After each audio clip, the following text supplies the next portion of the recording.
biragoye ko wayoberwa izina rye, biragoye ko waba utuye mu Rwanda ukaba utazi izina rye, biragoye cyane. Uyu ni umusitari utajya uripfana, uvuga menshi akakubwiza ukuri uko waba umeze kose.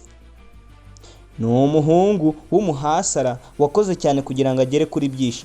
Bamwita Sky 2. Sky 2 ntajya aripfana. Mu kutaripfana kwe twabonye koko kataripfana, ngo yigize ipusi, yigira injangwe, yigira inyahuku, asimbukira umugore we ku gutwi ngo aragushikuza. Yagushikuze nk'ushikura inyama ihiye ari kuri kurya. Uyu ni Sky 2 wavugaga, avuga ko ngo yabonye ngo ikirahure gikata umugore we ku gutwi, ariko umugore we mu makuru tumukesha yavuze ko yamurumye nk'ipusi rwose, ashaka no kumukubita mu kirahure, ashaka no gutwika umuryango we akoresheje gaze. Aya makuru turayakesha umwana babanaga. Sky 2 we, ibi ntago bibereye aba celebrities b'Abanyarwanda. Nimukadusebye mujye mukora ibintu by'ibinyangamugayo. Ibi birababaje cyane. Ntacyo mvuze niteranya, ariko ndakurabuye wumve ko nkurabuye. Reka twumve inkuru neza uko byagenze. Bahaye ikaze. Nagiye kubona mbona icya kirahuri kiba kibaza iki kwa gutwi, amaherena baratakaye.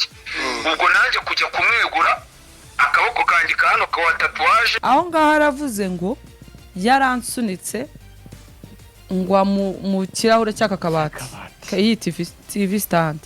Ntago ari byo, nari ndyamye muri iyi ntebe iyi. Ubwo ahita nkubita urushyi, kuko Dobo yari afite ikibazo kwa muganga, batuje no guserera bireba.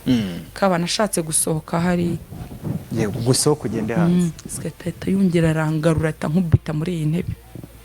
Ushatse gusohoka ahita yongera mukungubita mu ntebe, bahita mfata mu ijosi nishingo. Mvuze induru mpamagara Solange, namwe Solange mbabarira ngwino n'aba. Solange yaje gutabara, sekretari mukubisa umugera, ahita mukubita iyi tabure iri hano, ayimukubita mu gatuza gutya. Iyi ngiyi iyo aba mukubise iyo taburo hano. Arangije nyine abafashe ikirahure yikatanga ku kiganza. Ndeba njyewe nanjye nyine ngira ubwoba. Amadoboye kuko yari amaze kumuruma gutwi, ndavuga ati kamfunge hariya hepfo papa Doboye nyine ataducika. Ko nasohokaga nyine nageze hanze, nawe yafunguye hano ahita agenda n'ibirenge. Yafunguye hanga urugi rwo hanze n'ibirenge. Yego. Papa Doboye afata gaze agiye kudutwikira mu nzu twese. Arangije nyine tunyita nterura abana, tuhita dusohoka, tuhita tugenda nyine kuko yari yarangije gufungura igitambi cya gaze agiye kudutwika.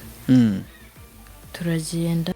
Nyuma yo kumva iyi nkuru y'uno mubyeyi n'uno mwana, niki wabwira aba celebrities bo mu Rwanda? Ese ibi birababereye cyangwa ntago bibabereye? Ngereka mbabwiza ukuri, ibi ntago bibabereye. Ntago gushaka ubushatse igikoresho cyawe ukubita uko wishakiye. Ibyo mutumvikana uba ugomba kubiganiraho n'umuryango wawe. Mwihangane, mutubere intwari. Urakoze. Nakugira ubutangwa akomeza abatetesha.